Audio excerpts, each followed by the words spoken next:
এই বাংলাদেশে কোনো দলীয় পরিচয়ে কোনো মন্ত্রী, এমপি, উপদেষ্টা, কোনো বিসি, প্রভিসি, কোনো ট্রেজারার, কোনো কিছু একটা পিয়নও দলীয় পরিচয়ে দেওয়া যাবে না, দিতে হবে মেধার ভিত্তিতে।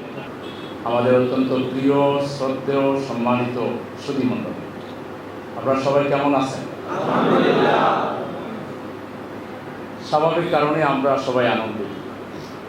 আমরা কিছুটা আমাদের ইমান নিয়েও, আমাদের অনেকের ইমানের ব্যাপারেও বিতর্ক সৃষ্টি হয়ে গেছে। এত বড় দেশ পাশে আমরা কি আর কোনোদিন মুক্তি পাবো? অনেকে এই জন্য আমাদের বহু পরামর্শ দিয়েছে, ওই যে একটু লাইন মেনটেন করেন, একটু যোগাযোগ রাখেন। আপনারা কি পুরাতন দাসের রাজনীতি করেন, একটু সরকারের সাথে লাইন টেন রাখতে পারেন না? এত মানুষ মাইরে ফেলেছে, সে আগামী প্রজন্ম শেষ করে দেবে। আপনারা বোকার স্বর্গে বাস করতেছেন, আপনারা বুঝতেছেন না ভারত কি জিনিস। এটা যারা চিন্তা করছিল তাদের ইমান মজবুত ছিল না দুর্বল ছিল?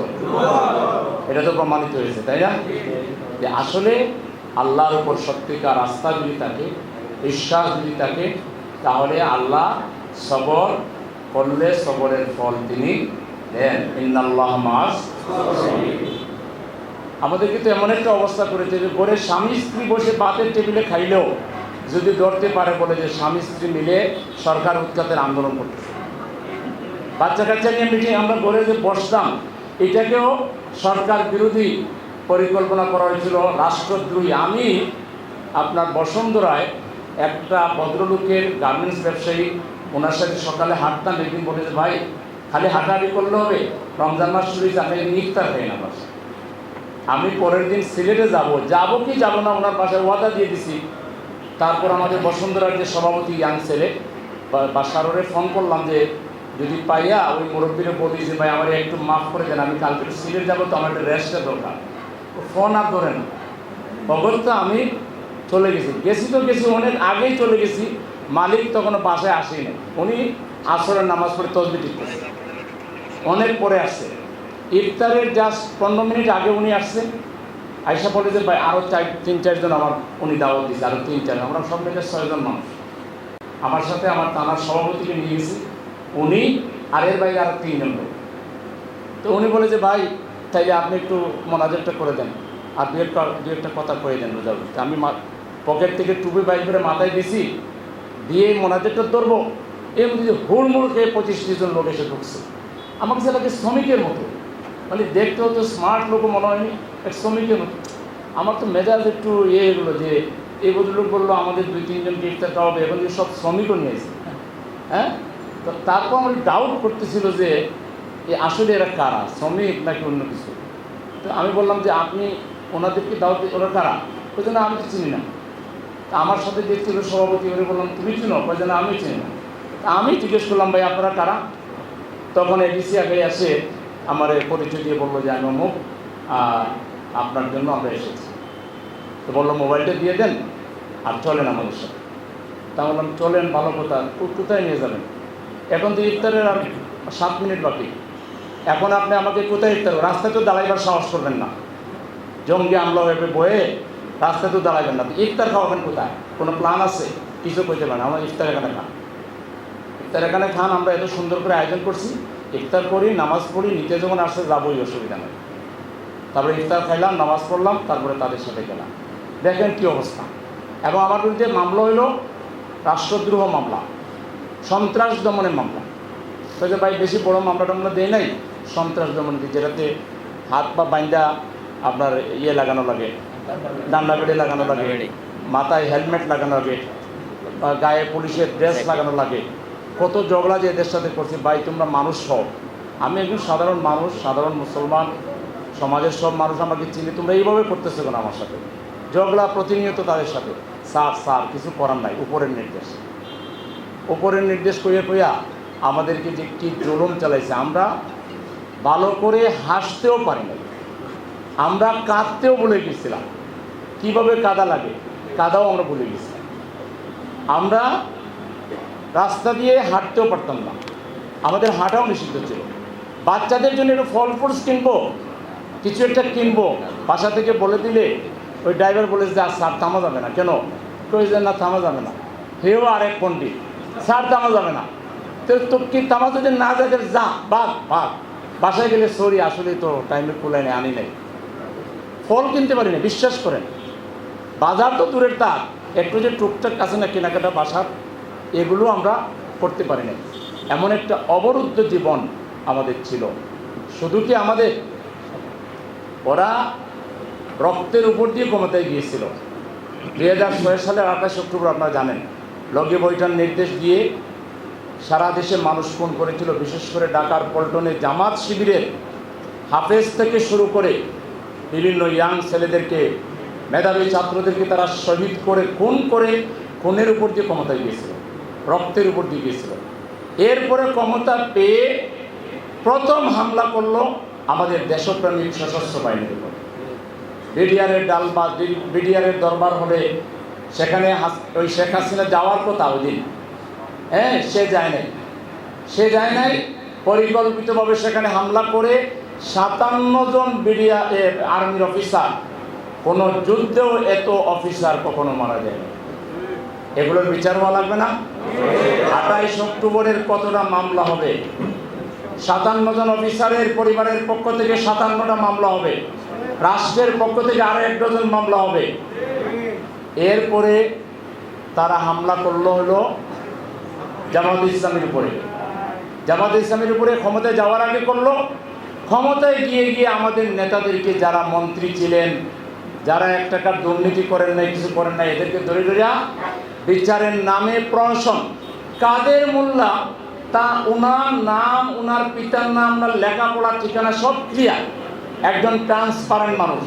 আর কসাই কাদের মিরপুরের একটা মানে সত্যিকার একটা কালপিট ছিল, আর এটা দোষী লোক ছিল। কোথায় কসাই কাদের, কোথায় তার বাপ, আর কোথায় কাদের মোল্লা, কোথায় তার বাপ, স্পষ্ট দেখানো হয়েছে যে কাদের মোল্লা এক জিনিস, কসাই কাদের আরেক জিনিস। কিন্তু সেই কসাই কাদের সব অপকর্ম কাদের মোল্লার জড়িয়ে দিয়া ওনারা ফাঁসি দিয়ে দেবে। প্রথম তারা দিল যাবজ্জীবন, না যাবজ্জীবন চলবে না, শাহবাগের আয়োজন করলো, ফাঁসি চাই, দেখলেন তো নাটক। তারপরে আইন সংশোধন করে, বিচার চলাকালীন সময়ে আইন সংশোধন হয়, পৃথিবীর ইতিহাসে নজির নেই। আইন সংশোধন করে কাদের মোল্লাকে ফাঁসি দিল। এইভাবে শহীদ মাওলানা মতিউর রহমান নিজামীকে ফাঁসি দিল, আলী হাসান মোহাম্মদ মুজাহিদকে ফাঁসি দিল। কাদেরকে ফাঁসি দিল? কাদের মোল্লা আর আলী হাসান মোহাম্মদ মুজাহিদ তার নিজের এলাকার মানুষ। এদের বাপ দাদা 14 গোষ্ঠীকে সে চিনে। আলী হাসান মোহাম্মদ মুজাহিদ এত প্রভাবশালী পরিবারের সন্তান ছিলেন যে তার বাবাকে শেখ মুজিবুর রহমান সাহেবের আমলে গ্রেফতার করা হয়েছিল। ঈদের দিন ঈদের মাঠে এসে মুসল্লিরা বলেছে যে উনাকে মুক্তি না দিলে, উনি যদি ঈদের নামাজ না পড়ান, আমরা কেউ ঈদের নামাজ পড়ব না। সেই সময়ের শাসন, 72 থেকে 75-এর কথা বলতেছি, শেখ মুজিবুর রহমান সাহেবও আলী হাসান মোহাম্মদ মুজাহিদের বাবাকে ছেড়ে দিতে হয়েছে এবং তিনি এসে ঈদগাহে নামাজ পড়িয়েছেন। ওরকম প্রভাবশালী পরিবার শেখ হাসিনা ছিলেন না, তার 14 গোষ্ঠী ছিল। কিন্তু ঠান্ডা মাথায় নানা অজুহাত যোগ সাজস করে এদেরকে ফাঁসি দিয়ে দিল।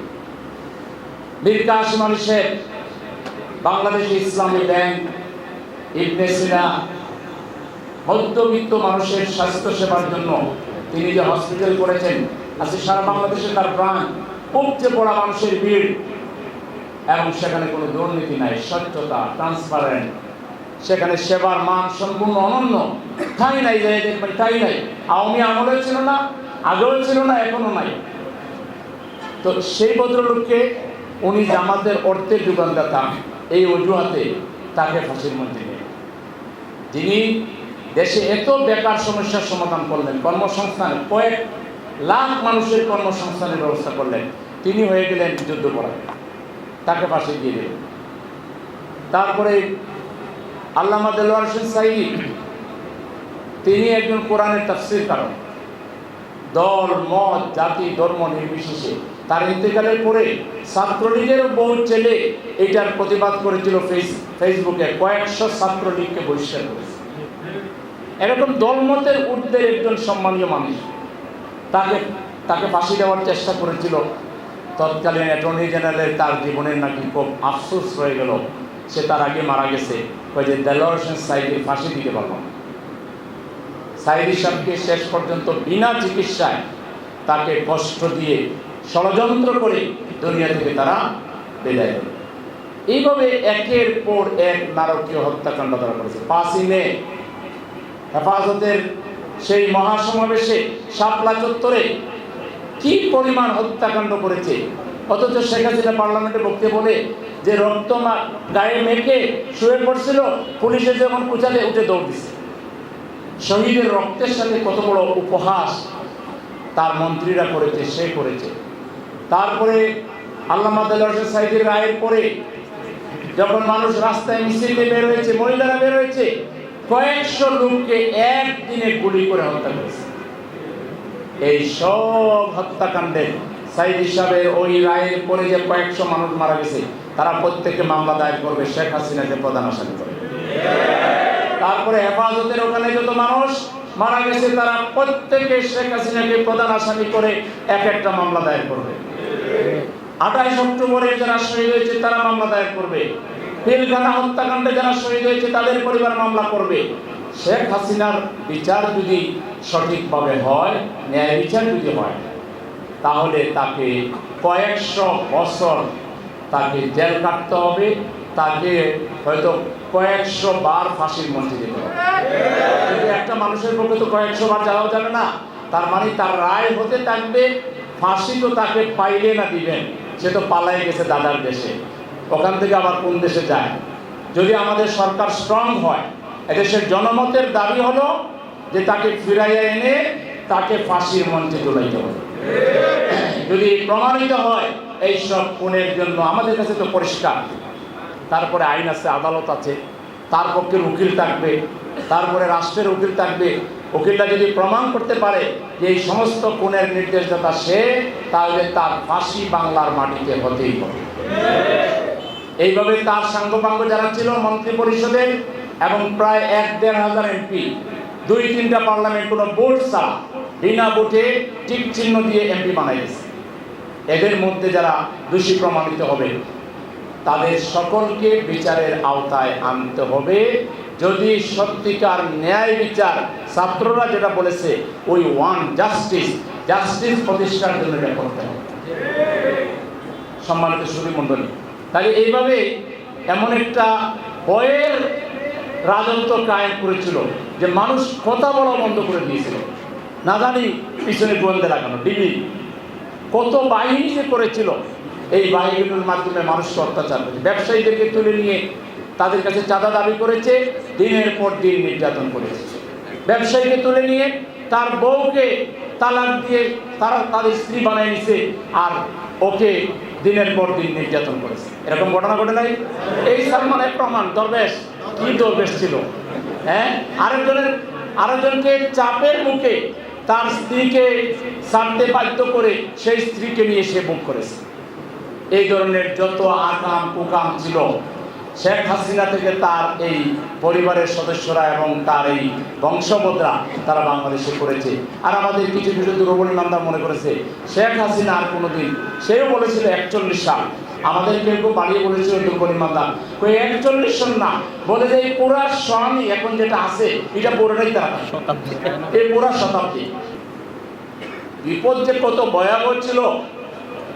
আওয়ামী লীগ এবং ওই বাম জোটের লোকেরা এখন তাহাজ্জুদের নামাজ পড়া শুরু করেন। জামাত ইসলামীকে সবচেয়ে বেশি কষ্ট দিয়েছেন, জামাতের আমিরকে ফাঁসি দিয়েছেন, কত বড় সাহস। কিন্তু তারপর আপনারা আগে ধারণা দিয়েছিলেন যে আমরা যদি কোনো কারণে ক্ষমতা ছাড়ি, পশ্চিমাদের বিভিন্ন জায়গায় ধারণা দিয়েছেন যে আমাদের লাখ লাখ নেতা কর্মী মাইরে ফেলে। মানুষ যা বিক্ষুব্ধ ছিল, হয়তো লাখ লাখ না হইলেও কিছু যে হইতো এই ব্যাপারে কোনো সন্দেহ নাই। কিন্তু যখন হাসিনা পালায়ে গেল, আমাদের সশস্ত্র বাহিনীর প্রধান জেনারেল ওয়াকারুজ্জামান তিনি জামাতের আমিরকে এবং অন্যান্য রাজনৈতিক দলের নেতাদেরকে খবর দিলেন। আমাদের আমির সেনাকুঞ্জে গেলেন, তিনি তার বিজ্ঞচির মতামত দিলেন। এরপর সেনাকুঞ্জ থেকে সরাসরি রাজনীতিবিদ এবং সেনাপ্রধান, 3 বাহিনীর প্রধান গেলেন হলো বঙ্গভবনে। সেখানে বঙ্গভবনে গিয়ে আমাদের আমির অত্যন্ত দৃঢ় চিত্তে বিভিন্ন বিষয় কিভাবে পরিস্থিতি কন্ট্রোল করা যায় তিনি বললেন। অনেকগুলো ঘটনার মধ্যে আপনারা খুশি হবেন কি বেজার হবেন জানি না। একজন ব্যক্তি দেশে অন্যান্য রাজনৈতিক নেতৃবৃন্দের মতো মজলুম ছিলেন, অসুস্থ অবস্থায় আছেন বেগম খালেদা জিয়া। তার দলের পক্ষ থেকেও মুক্তি চাওয়া হয়েছে, প্রেসিডেন্টের পক্ষ থেকে একটা আনসারও দিয়ে দেওয়া হয়েছে। কিন্তু আমির জামাত দাঁড়িয়ে বললেন যে এই মুহূর্তে এই মানবিক কেসকে আপনি অবজ্ঞা করতে পারেন না। আপনি এটা নোটে নেন এবং আপনার ভাষণেই আপনি ঘোষণা করেন যে বেগম খালেদা জিয়াকে আপনি মুক্ত করেছেন, এবং পরের দিন আপনি প্রজ্ঞাপন জারি করেন। আমির জামাতের দৃঢ় চেতা ভূমিকার কারণে একজন মজলুম মানুষ খুব দ্রুত তিনি মুক্তি পেয়ে গেছেন, আলহামদুলিল্লাহ। আমরা দলমত দেখি না, আমরা ইনসাফের রাজনীতি করি। আমরা আরেক পার্টির প্রধান বলিয়া আমাদের মধ্যে কোনো হিংসার আগুন নাই। এই ভদ্র মহিলার বাংলাদেশের জন্য তো অবদান আছে, অস্বীকার করা যাবে না। এবং তিনি একজন ভদ্র মহিলা, তিনি একজন বয়োজ্যেষ্ঠ মহিলা, এবং তিনি একজন বাংলাদেশের সাবেক প্রাইম মিনিস্টার। সুতরাং এইটুকু কথা বলা আমির জামাত তিনি এটা একটা ন্যায়ানুগ কথা হিসেবে মনে করেছেন এবং তিনি বলেছেন আমাদেরকে ডেকেছেন ভালো কথা, ছাত্র সমাজকে ডাকেন, ওরাই হলো মেইন স্টেক হোল্ডার। এই আন্দোলন আমরা করি নাই, আমরা সহযোগিতা করেছি, মূল আন্দোলন করেছে আমার দেশের সাহসী সন্তানেরা। এটা আমির জামাত বলেছেন। আমির জামাত বলেছেন আপনি শোক প্রস্তাব নেন, প্রেসিডেন্টের সভাপতিত্বে এই শোক প্রস্তাব হয়েছে। এরপরে তিনি বলেছেন আপনি ছাত্রদেরকে আজকে রাত্রেই ডাকেন, রাত্রেই ছাত্রদেরকে আলাদা ডাকা হয়েছে এবং তাদের বক্তব্য শোনা হয়েছে। এইভাবে যার যেটা প্রাপ্য তাকে সেটা দিতে না পারা একটা সংকীর্ণতা, এটাই বাংলাদেশে হয়েছে। দালালভাবে এক দল আর এই দলের নেতারাই সব, আর দেশের কেউ কিছু না। জামাত ইসলামী কত বড় উদার রাজনৈতিক দল, যে 17.5 বছর জুলুমের শিকার হওয়ার পরেও আমাদের আমির বঙ্গভবন থেকে প্রথমে বঙ্গভবনের সামনে তিনি জাতির উদ্দেশ্যে কিছু কথা সংক্ষিপ্ত বলেছেন, শান্তি শৃঙ্খলা রক্ষা করার কথা বলেছেন। এরপরে পার্টি অফিসে এসেছেন মগবাজারে 13.5 বছর পরে। বিধ্বস্ত পার্টি অফিস আপনারা দেখলে পরিত্যক্ত বাড়ি, ময়লার আবর্জনার স্তূপ জমে গিয়েছিল, সেখানে আমরা অফিস করে বসেছি। আমরা এসেছি, উনি এসেছেন। উনি এসে প্রথমে ভিডিও কনফারেন্সে জাতির উদ্দেশ্যে ভাষণ দিয়েছেন এবং তিনি 3টা প্রায়োরিটির কথা বলেছেন। কয়টা? 1 নাম্বার হলো এই দেশ আমাদের 18 কোটি মানুষের, এই দেশের সম্পদ আমাদের 18 কোটি মানুষের। এই দেশে সংখ্যালঘু সংখ্যাগুরু বলতে কিছু নাই। হিন্দু সহ অন্যান্য ধর্মাবলম্বী উপাসনালয়ে কেউ হাত দিতে পারবে না। কোন দুর্বৃত্ত যদি লুটতরাজ চালায়, ভাঙচুর চালায়, সম্পদ দখল করে, তাহলে তার বিরুদ্ধে প্রতিরোধ করে তুলতে হবে। জামাত শিবিরের কর্মীদেরকে পাহারাদারির ভূমিকা পালন করতে হবে। আমির জামাতের একটা ভাষণ গোটা দেশকে শৃঙ্খলার মধ্যে নিয়ে চলে আসছে। না হলে কিন্তু ঘটনা দুর্বৃত্তরা করত, সুযোগ সন্ধানীরা করত, কিন্তু সেটা বেশি সুযোগ আর পায় নাই। বড় দূর পরের দিন পর্যন্ত টুকটাক হয়েছে। 5 আর 6 7 তারিখ থেকে পরিস্থিতি কন্ট্রোলে চলে আসছে। তাইলে আওয়ামী লীগের লোকেরা, 14 দলের লোকেরা কয়েক বছর তাহাজ্জুদের নামাজ পড়িয়া জামাতের জন্য দোয়া করো। এরকম একটা পার্টি তোমাদের মতো পালায় যায় নাই। 17 বছর তোমরা আমাদেরকে কোথায় যায় আমাদের পায়ে পায়ে তোমরা গোয়েন্দা লাগিয়ে রেখেছ। আমরা কোথাও ঠিক মতো নামাজ, জুমার নামাজও পড়তে পারি তোমাদের গোয়েন্দাদের বাড়াবাড়ির কারণে। কিন্তু তোমরা যখন চলে গেলে, আমাদের নেতা বলেছেন পলায়ন পর লোকদের সম্পদ দখল করা এটা কোনো বাহাদুরি নয়। তাদের গাড়ি বাড়ি সম্পদ যদি দখল করতে হয়, এটা যদি নিতেই হয়, তাহলে রাষ্ট্র নেবে, অন্য কোনো দলের লোকেরা নিতে পারবেন না। কোটি কোটি আওয়ামী লীগের সম্পদ হেফাজত হয়ে গেছে। এখন অবশ্যই এর মানে এটা না যে তাদেরকে গ্রস মাফ করে দেওয়া হয়েছে, সাধারণ ক্ষমা দেওয়া হলো, কিন্তু অপরাধের নির্দেশদাতা, সহায়তাকারী আর খুনি, এই 3 শ্রেণী মাফ হবে না। এদের বিরুদ্ধে মামলা হবে, নিরপেক্ষ তদন্ত হবে, তদন্তের মাধ্যমে যারা দোষী সাব্যস্ত হবে অবশ্যই তাদেরকে বিচারের কাঠগড়ায় দাঁড় করা হবে। কথা কি ক্লিয়ার হয়েছে? আবার কেউ ভুল বুঝেন না যে আমরা বোধহয় দিলাম একেবারে গ্রস, না গ্রস দেয় নাই, সাধারণ কমা দেওয়া হলো। কিন্তু ন্যায় বিচার পাওয়ার অধিকার আহত নিহত পরিবারগুলোর অবশ্যই রয়েছে। তারা মামলা করবে, আমরা সহযোগিতা করব, আইনি সহযোগিতা করব, অর্থনৈতিক সহযোগিতা করব এবং বিচার কাজে আমরা সার্বিকভাবে রাষ্ট্রের পাশে আমরা থাকবো ইনশাআল্লাহ। তাহলে এটা হলো একটা দিক।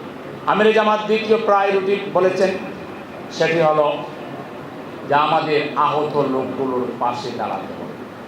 আমরা দিন নাই রাত নাই, বিশ্বাস করেন আমরা আগে বরং ভালো ছিল, ভালো ছিলাম হাসিনার আমলে, যে আমাদের যেহেতু মিছিল মিটিং করা লাগতো না, বেশি খুব একটা বাইরেও লাগতো না, ঘরে বসে তাফসির পড়তাম।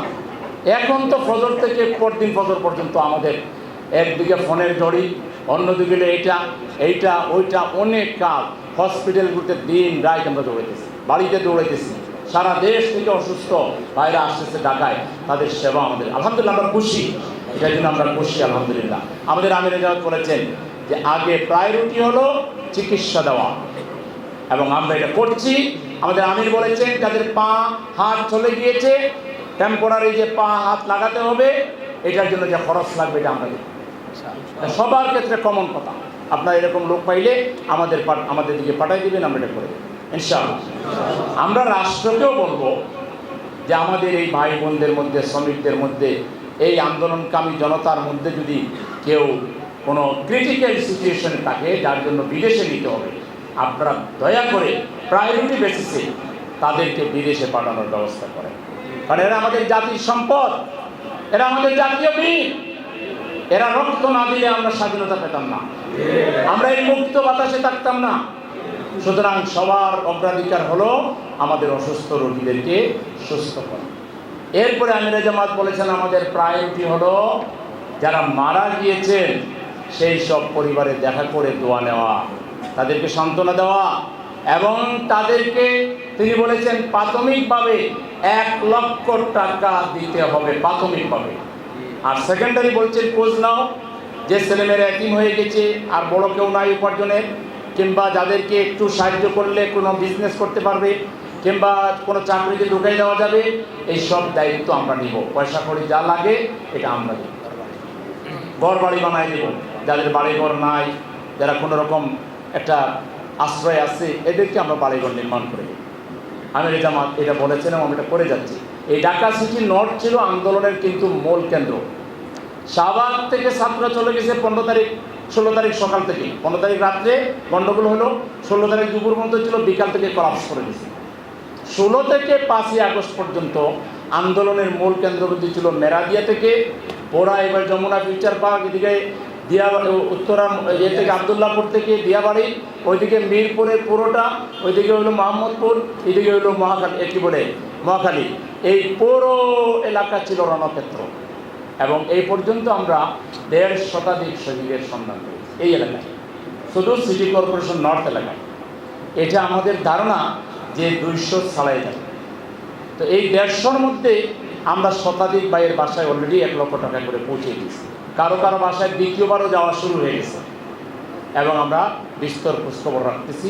এটা আমরা ভালো করতেছি না খারাপ করতেছি? আপনারা কি এটার সাথে একমত? সবাই নাই, সবাই বলে নাই, কিন্তু কিছু লোক ভাবতেছি যে এরপরে বোধহয় সেলিম ভাই আবার আমাদের উপরে কিছু চাপাই কিনা, আপনাদের কিছু করবো না, আগে একমত কিনা কোন? ঠিক আছে, এটা ভালো কাজ নাকি? আমাদের আমির বলছেন এখন রাজনীতি করার দরকার নেই, আমাদের রাজনীতি রোগীর সেবা করা। আমাদের রাজনীতি হলো শহীদের মা বাবার দোয়া নেওয়া, ভাই বোনকে সান্ত্বনা দেওয়া, এটাই আমাদের পলিটিক্স। অনেকে বড় বড় মিছিল, শোভাযাত্রা, এটা সেটা ক্রেডিট দাবি করতেছে। আবার এখন খালি ক্রেডিট না, তারা এখন আসল কাজও শুরু করে দিচ্ছে। বিভিন্ন দলের ব্যানার ব্যবহার করে, আমি জানি না কোনো দল এটা সমর্থন করে কিনা, করলে আওয়ামী লীগ গেছে যে পথে তারাও যাবে সেই পথে। এখন নাকি বাজার সিন্ডিকেট শুরু হয়ে গেছে। হাসিনা নামার পরে শুনলাম সবজির দাম কম, মাছের দাম কম, এখন নাকি আবার বাড়া শুরু হয়ে গেছে। আবার এক দলের জায়গায় অন্য দল নামে এখন নাকি দখল শুরু হয়ে গেছে, পরিবহনে চাঁদাবাজি শুরু হয়ে গেছে, বিভিন্ন পদ দখলের নামে। এই বাংলাদেশে কোনো দলীয় পরিচয়ে কোনো মন্ত্রী, এমপি, উপদেষ্টা, কোনো বিসি, প্রভিসি, কোনো ট্রেজারার, কোনো কোনো কিছু একটা পিয়নও দলীয় পরিচয়ে দেওয়া যাবে না, দিতে হবে মেধার ভিত্তিতে। এটা করলে আমাদের শহীদের আত্মার সাথে ধোঁকাবাজি করা হবে। আমরা বর্তমান উপদেষ্টাদেরকে অনুরোধ করব, আপনারা নিরপেক্ষ তদন্ত করেন। যারা চাঁদাবাজি করবে, যারা দলবাজি করবে, যারা টেন্ডারবাজি করবে, যারা জিনিসপত্রের দাম বাড়াবে, পরিবহনে যারা চাঁদাবাজি করবে, এদেরকে চিহ্নিত করে দরকার হলে এদেরকে আরো অগ্রিম বিশেষ ট্রাইব্যুনাল গঠন করে এদেরকে বিচার করে, তাইলে আর চাঁদাবাজের দেশে তৈরি হবে না, ঠিক কিনা? এখানে বৈষম্যের বিরুদ্ধে আন্দোলন করা হয়েছে। এই বৈষম্য গড় থেকে গড়ে গড়ে বৈষম্য আছে। ভাই ভাইকে সম্পদ দিতে চায় না, ঠকায়। সামাজিক সালিশে বৈষম্য আছে, টাকা নিয়ে গরম পার্টিকে বিচার দিয়ে দেয়, নরম পার্টিকে হারাই দেয়, আছে না এরকম? এই পাড়া মহল্লা থেকে শুরু করে, গড় থেকে শুরু করে বঙ্গভবন, গণভবন পর্যন্ত, সচিবালয় পর্যন্ত আর ঘুষ চলবে না, আর বৈষম্য চলবে না, চাঁদাবাজি চলবে না, টেন্ডারবাজি চলবে না, করাপশন চলবে না। এর বিরুদ্ধে বাংলাদেশের ছাত্র জনতা জিহাদ ঘোষণা করছে। যেখানে করাপশন সেখানে ঘেরাও দেওয়া হবে। চাচা, যেই ক্ষমতা যাও সব খেয়াল রেখে যাইতো। এখন একটু লাইন অফ অ্যাকশন ঠিক হয়ে গেছে। কিসের ভিত্তিতে দেশ চালানো? মুসাফির হয়ে, খাদিম হয়ে, মানুষের সেবা করার মানসিকতা নিয়ে রাষ্ট্র ক্ষমতায় যাইতে হবে। যাইতে পারলে যাও, না পারলে আমাদেরকে দাও। একজন অর্থনীতিবিদ বলেছেন, জামাত ইসলামীর দিয়ে দাও, 5 বছরে সব মেরামত হয়ে যাবে। আমরা চাই না আমাদেরকে, মানে আমরা ক্ষমতার এত লুবি না, যান আপনারাই, কিন্তু এই প্রিন্সিপাল মেনে চলতে হবে। এই প্রিন্সিপাল না মানলে আমরা ছাত্র সমাজ, আমরা গণমানুষ, শ্রমিক শ্রেণী, আমরা সবাই রাস্তায় থাকবো, পাহারা দিব। যারা এই রাষ্ট্র ক্ষমতায় যাবেন, আপনাদের ভালো কাজ করলে আমরা সাথে থাকবো, স্যালুট দিব। আর যদি মন্দ কাজ করেন তাহলে আমরা রাস্তা ঘেরাও করব। আপনারা একমত নেই? এখন তো সাহস হয়ে গেছে। আমাদের ওই মেয়েদেরকে দেখেও আপনাদের সাহস হয় নাই? বলছে আমাদের সামনে স্বাধীনতা আর পিছনে শত্রু, আমরা মরতে এসেছি, মরেই যাব, ঠিক কিনা? এই মেয়েদের এই সাহস, এই তাদের যে আল্লাহর পথে জীবন দেওয়ার যে, এবং এবার জানেন যারা শহীদ হয়েছে ম্যাক্সিমাম নামাজি মানুষগুলো শহীদ হয়েছে। আমরা বেশ পাশে গিয়েছি, মা বাবা স্মৃতিচারণ করছে যে আমার ছেলে তাহাজ্জুদের নামাজ পড়ে, রোজা রাখা অবস্থায় মারা গেছে, জুম্মা নামাজ পড়ে যে মারা গেছে, আসরের নামাজ পড়ে যে মারা গেছে। কিন্তু দুর্ভাগ্য কি জানেন, এই হাসিনা এমন একটা বাহিনী তৈরি করেছে, পুলিশ বাহিনী, মারা যাওয়ার পর পড়ে গেছে, তারপরও এর উপরে উঠে নাচানাচি করে দেখেছে জান গেছে কিনা, বাতাস রয়ে গেল। কত বড় পাষণ্ড! তারপরে জানাজায় বাধা দিয়েছে, দাপড়ে বাধা দিয়েছে, শেষ মুহূর্ত পর্যন্ত এই জাতির উপরে সে জুলুম চালিয়েছে, প্রতিশোধ নেওয়ার চেষ্টা করেছে। ছাত্ররা এখন অনেক সচেতন। সুতরাং এই সজাগ সচেতনতার বিষয়গুলো সামনে রেখে আমরা আপনাদের প্রতি কয়েকটা আহ্বান জানাই। প্রথম হলো, সব দায়িত্ব রাষ্ট্রকে দিয়ে লাভ নাই, রাষ্ট্রেরও একটা সীমাবদ্ধতা আছে, দেশ যারা চালায় তাদেরও একটা সীমাবদ্ধতা আছে। জ্ঞান, চরিত্র, বিভিন্ন দিক থেকেও মানুষের নানা ব্যস্তম আছে। আমরা শুরু করি, চলেন আমার ছেলেকে মেয়েকে আর নষ্ট হইতে দিব না। আমার ছেলে মেয়েকে আমি চরিত্রবান বানাবো, আমার ঘরকে বানাবো, আমার প্রতিবেশীকে বানাবো, আমার আত্মীয় স্বজনকে বানাবো, আমার পাড়া মহল্লাকে বানাবো। এই জন্য ঘরে ঘরে কোরআন শেখানোর কর্মসূচি নেয়, সহি করে কোরআন শেখান। আপনার বাড়ির মালিক সমিতির উপরে যে একটা ঘর থাকে, যেখানে বিয়ে শাদী কিংবা মিটিং সিটিং হয়, ওখানে কোরআন ক্লাস নেন, গ্যারেজে নেন, পাশের স্কুলে নেন, মাদ্রাসায় নেন, সমিতির অফিসে নেন। কিছু পয়সা সবাই খরচ করেন, এই মাল নিয়ে যাইবেন না কেউ, সব রয়ে যাবে, আপনি চলে যাবেন, ঠিক কিনা? কিছু পয়সা খরচ করেন ছাত্র সমাজের চরিত্র গঠনের জন্য, যুব সমাজের চরিত্র গঠনের জন্য। এটা আমাদের সবার দায়িত্ব নয় কি? করবেন তো আপনারা? কোরআন ক্লাসের জন্য উদ্যোগ নিজেরা নিয়ে ঘরে, পাড়ায়, মহল্লায়, বিল্ডিংয়ে, আশেপাশে চেষ্টা শুরু করবেন। রাজি আছেন থেকে দেখি, চেষ্টা করবেন ইনশাআল্লাহ। আল্লাহ আমাদের হাতগুলোকে কবুল করুন। 2 নম্বর হলো যে আমাদেরকে এই যে বিপ্লব, এই বিপ্লবের চেতনাটা আমাদেরকে ধরে রাখতে হবে, চর্চা রাখতে হবে, বক্তব্যে, বিবৃতিতে, চেষ্টায়। এবং ছাত্র, যুবক, শ্রমিক, শিক্ষিত অশিক্ষিত নির্বিশেষে এলাকায় এলাকায় আপনারা বসাবসি করেন, আমি আপনাদেরকে বলবো যে একটু পাড়ায় মহল্লায় জাগান, আপনারা লোকদেরকে ঐক্যবদ্ধ করেন, নাইলে দেখবেন এই বিপ্লব ওই পতিত স্বৈরাচারের প্রেতাত্মারা এমন একটা মেকানিজম করবে যে আবার জাতির মধ্যে বিভেদ তৈরি করবে, আবার তারা ওই ঘুষ দুর্নীতি এগুলো শুরু করবে। এই চেতনা যদি জাগ্রত না রাখতে পারে, পাড়ায় পাড়ায় যদি আপনারা কমিটি গঠন করে, বৈষম্য বিরোধী কমিটি, ইনসাফের কমিটি গঠন করে যদি সবাইকে আপনারা যদি জাগ্রত করতে না পারেন, তাইলে এই বিপ্লব সাস্টেনেবল হবে না। অতীত ৭১ আমরা স্বাধীন হয়েছি, মন্ত্র ছিল সাম্য, মানবিক মর্যাদা, তারপরে সামাজিক সুবিচার, অবাধ গণতন্ত্র। এর কোনোটা মাইক্রোস্কোপ লাগিয়ে পাইছিলেন? পান নাই। এখন বৈষম্যের বিরুদ্ধে আন্দোলন, উই ওয়ান্ট জাস্টিস, 2 মাস পরে মানুষটা বলে যাবে। বাঙালি হলো আত্মবোলাগান, এটা মানেন কিনা? 2 মাস পরে আর আওয়ামী লীগের কথা মনে থাকবে না, বাদ দেন তো আওয়ামী লীগ, এখন নিজের পেট বাঁচাই। তাইলে কি হলো? এই শত শত হাজার খানেক মানুষের জীবনের বিনিময়ে আর কয়েক হাজার লক্ষাধিক মানুষের আহত হওয়ার বিনিময়ে যে বিপ্লব আমরা পেলাম, এই বিপ্লব এটা সিভিল কুর মাধ্যমে হাইজ্যাক হয়ে যাক, এটা কি কেউ চান? সিভিল কু করার লোকের অভাব আছে? তারা তাদের কাজ মিনিস্ট্রিতেও করবে, সব জায়গায় করবে। কিন্তু আমরা ছাত্র জনতা যদি ঐক্যবদ্ধ থাকি এবং আমরা পাড়ায় পাড়ায় যদি সচেতনতামূলক ভূমিকা পালন করি, ডিসকাশন মিটিং করি, সেমিনার করি, সিম্পোজিয়াম করি, এবং আমরা যদি মুহাম্মদ সাল্লাল্লাহু আলাইহি ওয়াসাল্লামের জীবনী নিয়ে আলোচনা করি, আমরা যদি সাহাবায়ে কেরামের জীবনী নিয়ে আলোচনা করি, আমরা কোরআন থেকে যদি আলোচনা করি, তাইলে এই বৈষম্য বিরোধী চেতনাটা জাগ্রত থাকবে। বিপ্লব সহজে কেউ হাইজ্যাক করতে পারবে না। আমাদের বিরুদ্ধে ষড়যন্ত্র বন্ধ হয়ে যায়নি কেন? আমাদের দাদা দেখছেন অলরেডি পানি ছেড়ে দিচ্ছে। ফেনীতে আজকে মানুষ পানির সাথে যুদ্ধ, পানি যুদ্ধ শুরু হয়ে গেছে। নোয়াখালীতে, কুমিল্লায়, তারপরে ওইদিকে হবিগঞ্জে, মৌলভীবাজারে অলরেডি 7-8টা জেলা পানির নিচে চলে গেছে। একটাই দাদা খুব রাগ করছে যে এত দিদিকে আমরা এখান থেকে কেন ছেড়ে দিলাম, রাগ করছেন উনি। আমরা বলবো রাগ করে সরকার চালানো যায় না। আমরাও, আমাদের কাছে বহু মেকানিজম আছে। আমরা যদি সিদ্ধান্ত নেই যে আর ভারতীয় কোনো জিনিস বাংলাদেশে ঢুকবেন না, এবং আরো যা যা আমাদের জানা আছে সব ব্যবস্থা যদি আমরা গ্রহণ করি, তাইলে টেলার নাম বাবা দিয়েছেন। এই জন্য বাড়াবাড়ি করে কোনো লাভ নেই, সবাই মিলেমিশে চলাটাই ভালো। এইভাবে উজানে আপনি বাদ দিচ্ছেন, আপনার ইচ্ছা মতো ছেড়ে দিবেন, নদী আইন এটা বলে না। এগুলো কিছু আন্তর্জাতিক নিয়ম আছে।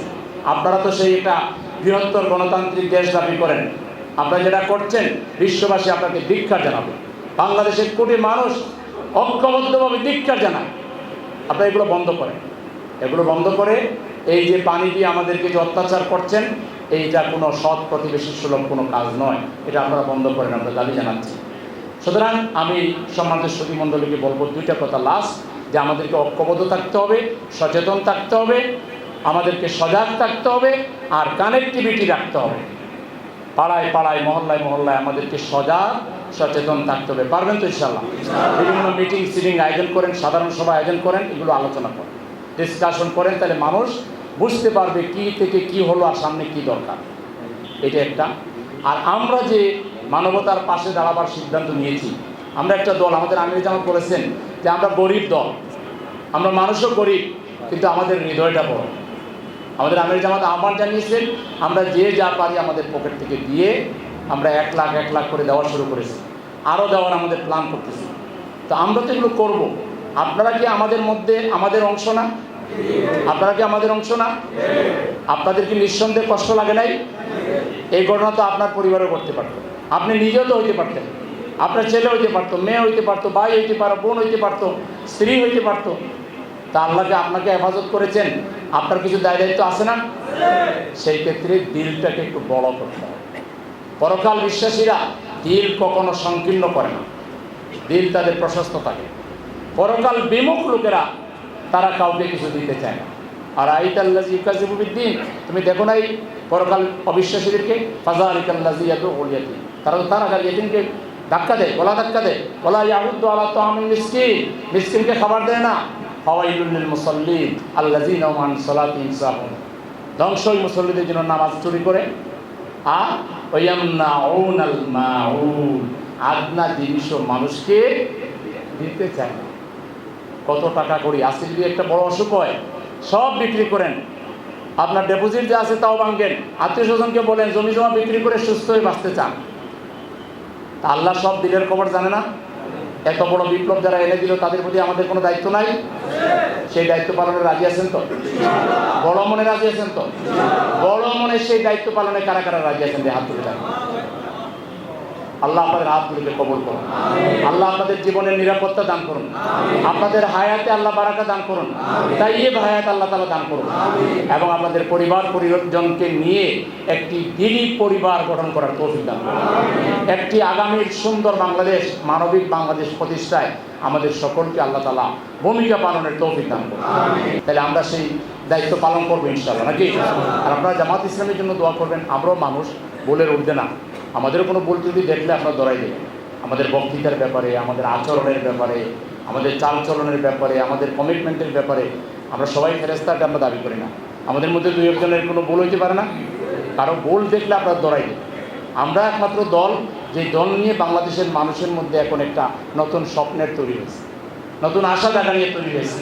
এই দলটাকে যেন আমরা সত্যিকার অর্থে দেশ শাসনের জন্য, আগামীর জাতীয় মুক্তির চূড়ান্ত বিপ্লবের জন্য এই দেশটাকে, এই দলটাকে যেন আমরা তৈরি করতে পারি, আমাদেরকে যেন আল্লাহ তৌফিক দান করেন।